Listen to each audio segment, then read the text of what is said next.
'Tis the season to shine with H&M. Discover the holiday collection and find fashionable pieces for your wardrobe or for under the tree. Get inspired and dazzle with this year's glam. From tuxedo styles, bow detailed pieces, impressive prints, and more. From unforgettable looks to unforgettable gifts. With fashion finds to home decor, find it all at H&M. Treat your loved ones and yourself this season. Shop in-store or at hm.com. Welcome to the Human Capital Innovations Podcast, your go-to source for personal, professional, and organizational growth and development. We hope you tune in often for all things people management, organizational development and change, organizational leadership, and social impact related. Maximize your personal and organizational potential with Human Capital Innovations Podcast.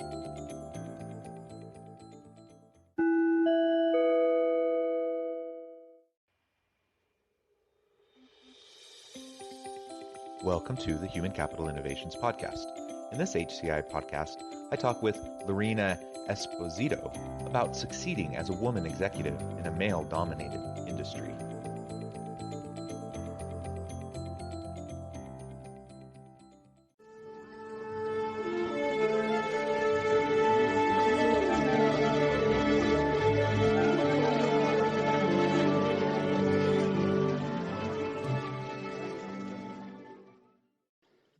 Laurina Esposito, welcome to the Human Capital Innovations Podcast. Thank you. I'm excited to have a chance to have a conversation with you. You have a really unique background, and today we're going to be focusing on your role at your company. I'll share your bio in just a moment, but you have a lot of executive experience, and so we're going to be exploring how to succeed as a woman, as a female executive in a male-dominated industry, and in particular the auto industry where you reside. As we get started, I'll just read Laurina's bio for everyone. Laurina Esposito is the CEO of Esposito and the founder of Women in Porsche.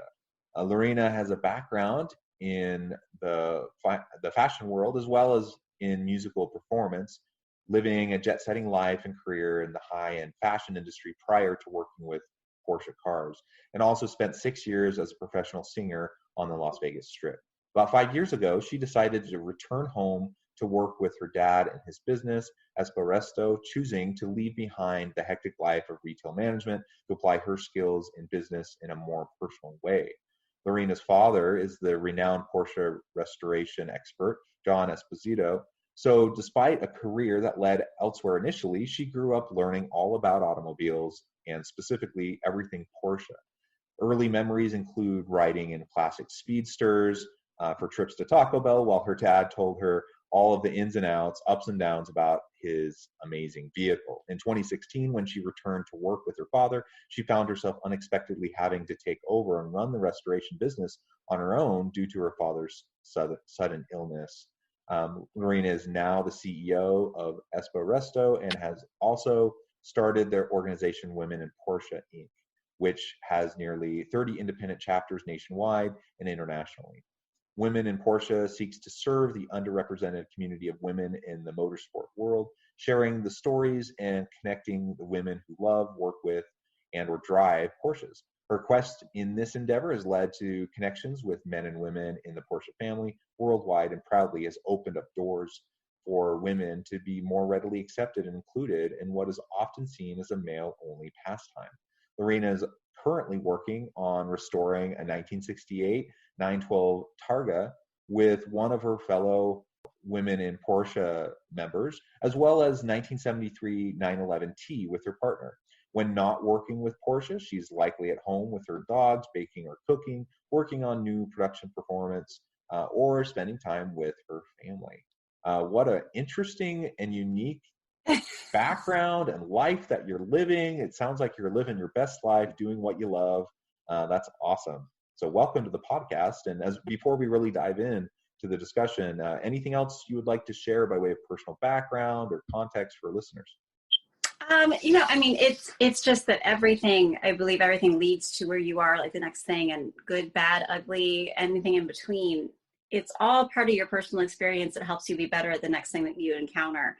I I definitely have always been somebody who strove to do the best that I could at whatever it was that came my way. So I was very young in leadership roles and very young in management roles. So, I mean, I'm not even 40, and I've had a very vivid background. So, I just am somebody who believes that whatever it is that you set your mind to, you can accomplish. And I think that gives a lot of context to where I am today. Yeah, that's really great. So a female executive, a CEO in the auto industry, in the sports car world. Tell me what that's been like as you've transitioned into that role, and how you navigate things. Yeah, I think I naively thought that it would just be the same as it always had been for me, that I was going to, be in a leadership role, be in a management role. People would just automatically respect me and my authority and my background. And, that it would just be same role, different business again, and I'd done that. I had sort of a history of fixing, if you will, businesses where I would get hired by companies to come in and fix stores that weren't doing well, or to fix, districts that weren't doing well. And that was from my background. And so when I entered into the automotive world with my dad, I think that I expected for the business to just go easily, and B, for people to just sort of go, oh, you're John's daughter, so therefore you must know too. And neither of those things existed or happened. I was incredibly fortunate prior to where I am today to be almost exempt from the sort of misogynistic side of business, and the world that unfortunately so many women are privy to. Privy sounding positive, but are subjected to, I guess, where they're not considered equals in the industry that they're in. And I think I just sort of assumed it didn't exist to the extent that people said that it did. Almost immediately, like literally within weeks of starting with my dad, I was getting comments about, where's the man in charge, or you must be the secretary, or you must be, just answering the phones, and just sort of these assumptions that were fairly derogatory in nature. And it was difficult because I wanted so badly for people to assume that I knew, and, to accept me for who I was. And, I have this really extensive background, not just in the business world, but in cars. I grew up around them. I knew Porsche. So I think that it was a really big eye opener, really big, slap in the face of cold water, I guess. And then when my dad got sick and I was sort of alone in this world, it really forced me even more to have to toughen up and build a thick skin, and, sort of tackle the world, I guess. While he was out, it's been interesting. While he was out, it was like sort of accepted that I was tough, and like, oh, okay, that's fine. You're doing your job. You're, taking over your dad's business, and he's sick, and that's fine. And you should be tough and be this really, strong woman. And then now I'm facing the opposite, where my dad's back, and, they're like, no, let him be the tough one, and you should be quiet, and you should be, sorry, I don't know if that cut out, but you should be somebody who it just sort of like, sits pretty and is the nice one. So it's really been this interesting roller coaster for me in this world of ups and downs and backs and forth that has been incredibly challenging, but also really educating. Well, I'm sorry that you've had to experience those things. It kind of makes my blood boil a bit, as I hear about those types of experiences. But unfortunately, like you said, it's unfortunately not unique to you. It's No. the experience of so many women in the workplace, and I think particularly when you find yourself in executive upper level leadership roles, I think it's a heightened kind of experience to have that, to experience that misogyny and the, just having to deal with the assumptions that people have, the types of stupid comments that people make, even if we're not, and I don't know, if you've experienced, more direct harassment or those sorts of things, but even leaving that aside, it's just horrible to have to go to work every day and experience snide comments or, insensitive types of remarks, dismissive looks, all that kind of stuff. It's just so frustrating. And I suspect it's even, so it's probably pretty horrible for most women in most jobs. They have to deal with that kind of stuff. Then you add on to that what it's like to be a woman in an executive role, in a leadership role. Mm-hmm. And then you add on top of that within a male-dominated industry. And I can imagine that sometimes you feel like you're beating your head against a brick wall, just trying to be treated like everyone else, just be treated fairly and equitably. So how do you deal with that? Yeah. There are days where I question my sanity. And then, where I go, why am I here? Like, what am I doing? I'll answer your question. To touch really quickly on the previous, I was in Vegas doing the retail stuff and managing, high-end retail fashion, where I would go from store to store to store, and I was in, dress and heels. And I always sort of got the catcalls or, sort of like the sexual connotation that I think I just sort of chalked up to men being men in Vegas, and I almost accepted it because it just was normal. But I didn't sort of put the two together of that was just phase A of what I would be encountering in a more blatant way later. That was just sort of like what they were willing to do from afar. And then when you encounter a male-dominated industry where men don't even think you belong, like they go, no, you shouldn't even be here, that all of a sudden they're even more willing to say things that you can't believe would come out of their mouths. I get through it because I am equally surrounded by men who support me. I'm very fortunate that all men are not this way. That yes, there are men out there who behave this way. Yes, there are men out there who still believe that women don't know anything about cars, or, that daddy bought the car for me, or, whatever it might be. But there are also men out there who are incredibly compassionate, kind, and supportive, who are willing to pick up and help carry the torch with me. Every week on Wednesdays, we feature a different man with Women in Porsche who supports us, because we want for there to be equality on both sides. Like, we want to be included, but that means that we need to include men too. We can't exclude men by proxy. So we sort of highlight and champion those men who help me get through it. I have men who are partners and vendors. I have men who are actual business partners. One of our co-founders is a man. So to have those people who believe in what we do is sort of how I get through it. And then equally, which is why I went looking for women originally, I was looking for people who experience things like I did. And that's why we started Women in Porsche. I have found some of those women. I have amazing friends who are in equally male-dominated industries, and I found them because of Women in Porsche. And so I have a support system and a network now that I can lean on that helps me kind of get through it. There's not a lot to combat it other than maybe a little bit of humor and education and knowledge. If a man comes in and he says, "Where's the man in charge?" I just simply go, "You're looking at him," and I just sort of clap back with a little bit of humor. And then I think also through education, where we post videos of us working on the cars, talking about the actual ins and outs of them. And I think that once other people start to go, oh, they actually know what they're talking about, that one day, hopefully, Women in Porsche won't be necessary.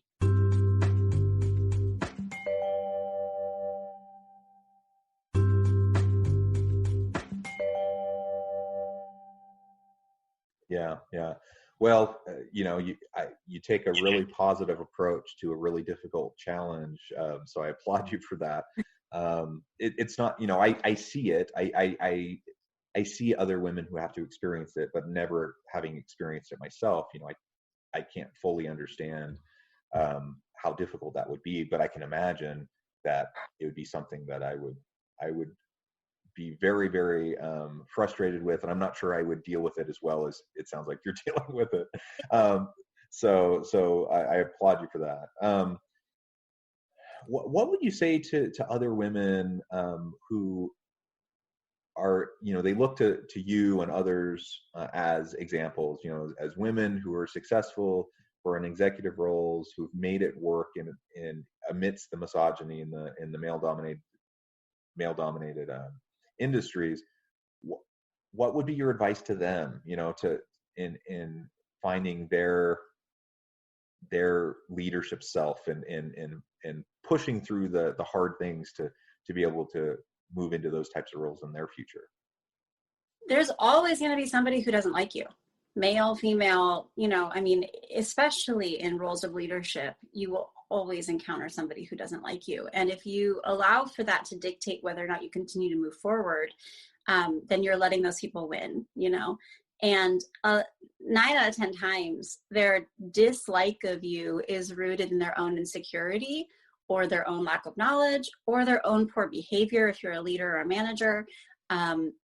So it's not necessarily a genuine reason to sort of stop what you're doing. And I do find that women being compassionate, being, mama bears, being, who we naturally are as nurturers, we have a tendency to want to pull back and want to stop what we're doing when people come forward because they don't like us, because we think we're doing something wrong. And you have to just sort of center yourself in the knowledge and the acceptance that the decisions that you're making are right, that they're true. And as long as you feel like you have integrity around what you're doing, then you need to continue to move forward confidently, because you can't let naysayers or let those who choose to be negative about your success be what dictates your future.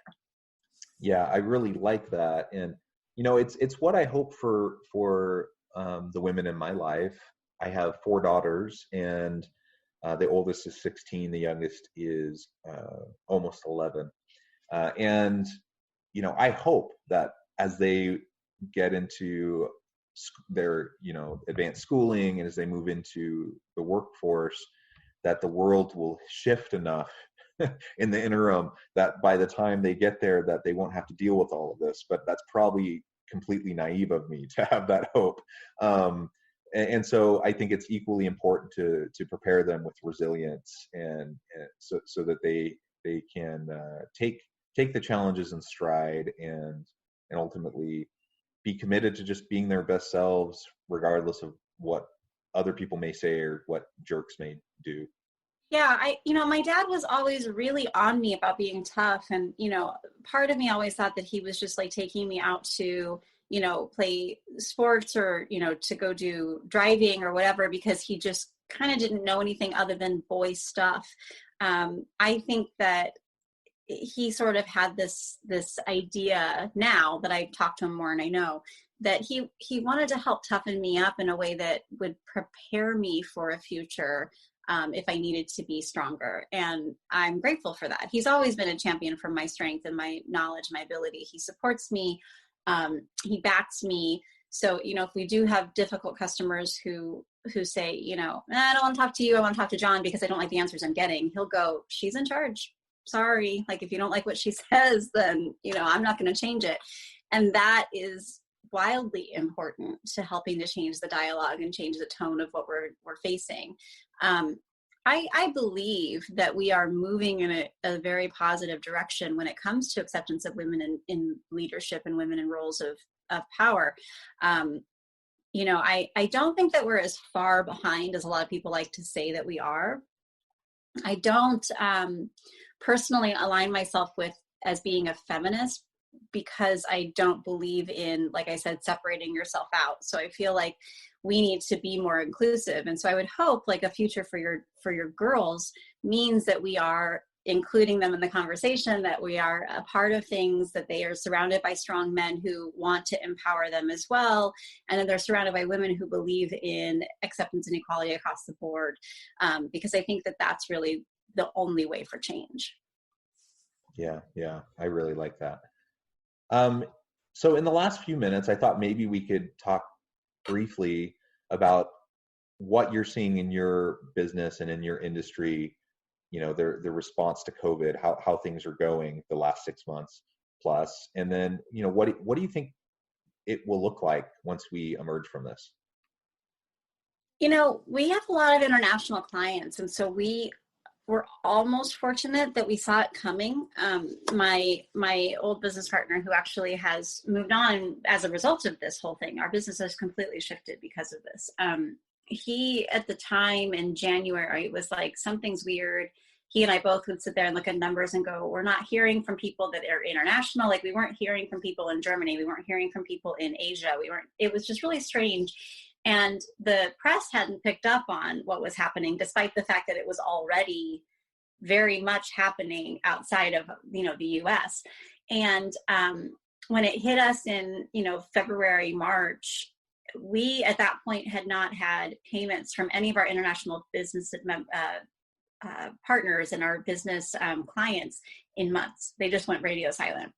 And so as a result, then now all of a sudden the US is doing the same thing. And so we went for a period of basically end of January all the way through almost June with zero new business and most of our clients going quiet.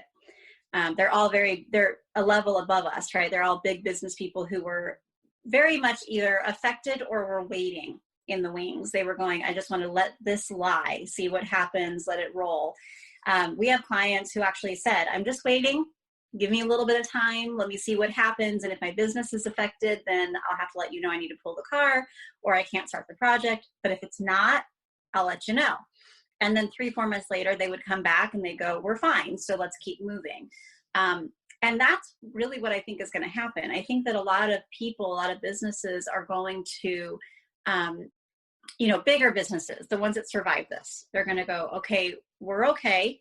Let's keep moving. And they're just going to keep rolling. We are unfortunately going to lose anybody who was really small. But I also think that the resilience of the American people and of people around the world will allow for them to restart and to kind of get things going again. And I think that we will see a resurgence of small businesses sort of pick back up probably in 2021, 2022, when people sort of regain confidence to do it again. But I think for right now, sadly, big business is going to win. I suspect that's right. And on the one side, I suppose it's healthy to have these types of disruptions push out weaker organizations in a sense. And I think ultimately what I hope will come from this for everyone, whether it's personal, in our personal lives or as leaders in organizations, that we can learn how we can respond to these types of adversities, how we can respond to these types of difficulties and leverage them, because any type of challenge, whether it's a pandemic or whatever it may be, there's all sorts of things that can cause economic disruption to businesses. We need to learn how to pivot. We need to learn how to springboard off them, because the challenge, even though there's a challenge, there's an opportunity amidst that challenge. And I think this is forcing people who are a bit complacent perhaps, or happy to just keep doing things the same way, to realize that, that's just not going to work. And I think as we move into the future past COVID, we have to be ready for further disruptions, whether it's technological disruption or it's demographic disruption or it's geopolitical disruption, economic disruption, whatever. It's going to continue to happen. It was really funny because one of the things, I don't know if you want to call it funny, but ironic. One of the things that I said at the beginning of this is we're going to survive this because we've already done it. When my dad, got sick and our business almost went under as a result, we fought so hard through that, and we were able to pivot and figure out new ways of doing it. So when COVID hit us, and it did, we had to get the PPP. We had to do a lot of things that a lot of these small businesses did to survive. And sadly, the government has not done enough in any way, shape, or form. I don't want to sound like it wasn't as bad as it could have been. It was bad. It was really hard. But I truly believe that the only reason we survived it is because we had already survived. We had already made it through another experience. And as I'm seeing so many businesses shut down, I'm talking to other people who have done that. What I'm realizing is they were not prepared for something to go wrong. They didn't have backup plans. They didn't have people to come in and support them. They didn't have the credit to be able to get something, else to happen. They weren't creative in having conversations with clients. They didn't trust their clients. One of the things that I learned through phase A was I can call my clients and say, we're not okay, and be open with them and be honest with them, because they hold the key to our financial success. And when you allow human beings to step up and help one another, and you give them an opportunity to step in and say, oh, you need my help, let me help you, they will. So, that was, I think, one of the biggest things I learned when I went through this the first time with my dad, that we need to trust people to be compassionate. And if you do that, you humble yourself, you ask for help, you're going to find that your community will step up for you in a way that's bigger than you could have imagined. Yeah. And that's a wonderful note, a very positive note to end on. It has been a real pleasure talking with you today. The time has flown by. Yeah. I really appreciate you sharing your insights and your experiences, and really your resilience and how you dealt with the challenges, but also leveraged them into opportunities. Before we close, I just want to give you a chance to share with listeners how they can get connected and find out more about you, and perhaps, if you have anything else upcoming that you want to share, please share with us. Sure. We have a couple different platforms. Obviously, there's Women in Porsche. Our website's womeninporsche.org. Women in Porsche is our handle on all of our social media platforms, whether it's Facebook or Instagram, etc. The Porsche side of this is Espo Resto, and that is exactly as it sounds, ESPORESTO. Same thing, same as social media platforms, and our website is Espo Resto as well. Would love people to, come and follow us and be a part of the conversation on Women in Porsche, and, continue to support women in an automotive industry that normally turns us down. Excellent. Well, thank you so much. It's really been a pleasure speaking with you. I encourage listeners to reach out, get connected, have a conversation, check out your website.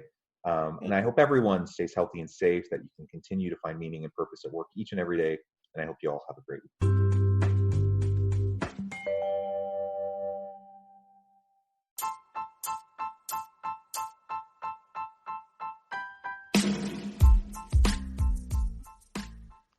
We are excited about the launch of HCI's new magazine, Human Capital Leadership. Human Capital Leadership is a free, interactive e-magazine designed to help individuals, leaders, and organizations find innovative approaches to maximize their human capital potential. We will be publishing issues quarterly in August, November, February, and May. Check out the first issue and let us know what you think.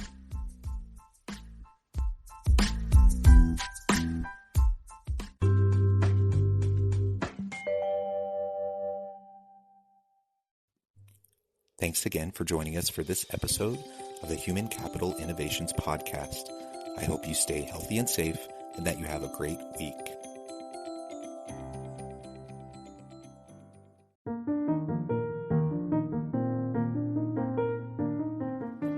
Check out our new weekly LinkedIn newsletter, Alchemizing Human Capital, exploring industry trends via original research and interviews with executives and thought leaders from across the globe.